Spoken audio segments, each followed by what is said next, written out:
Alright, we're back with another tip from Bazzite, and we're going to install a second SSD because it's just not enough room. So it's as easy as plugging it in, just as normal, and going on to your file manager. So we head into the files, we scroll down here, and well, okay, so it's not that bad, but it's also not plug and play like Windows is.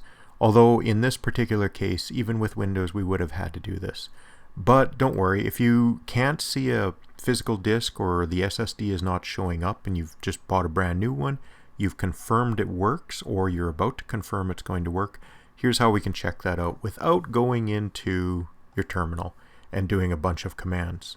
So there is a disk partition, just like Disk Manager.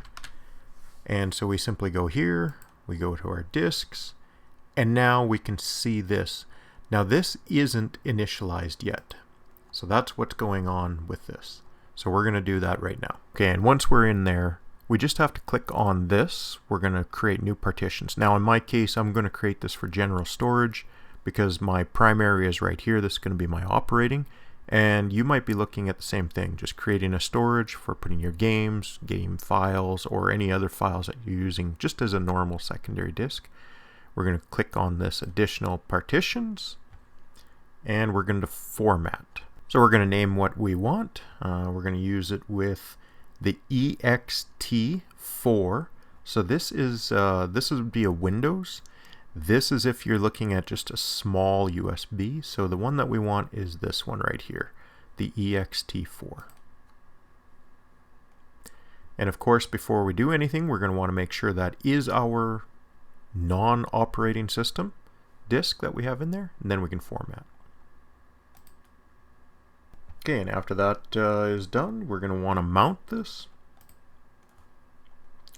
So mount and open. So now when we come down here, we can come into this, we can create a new folder. It now works just as intended. We can now start storing things or using it as a new hard drive. If you found this video helpful, please leave a like, subscribe, and come back for more tips. Have a good day.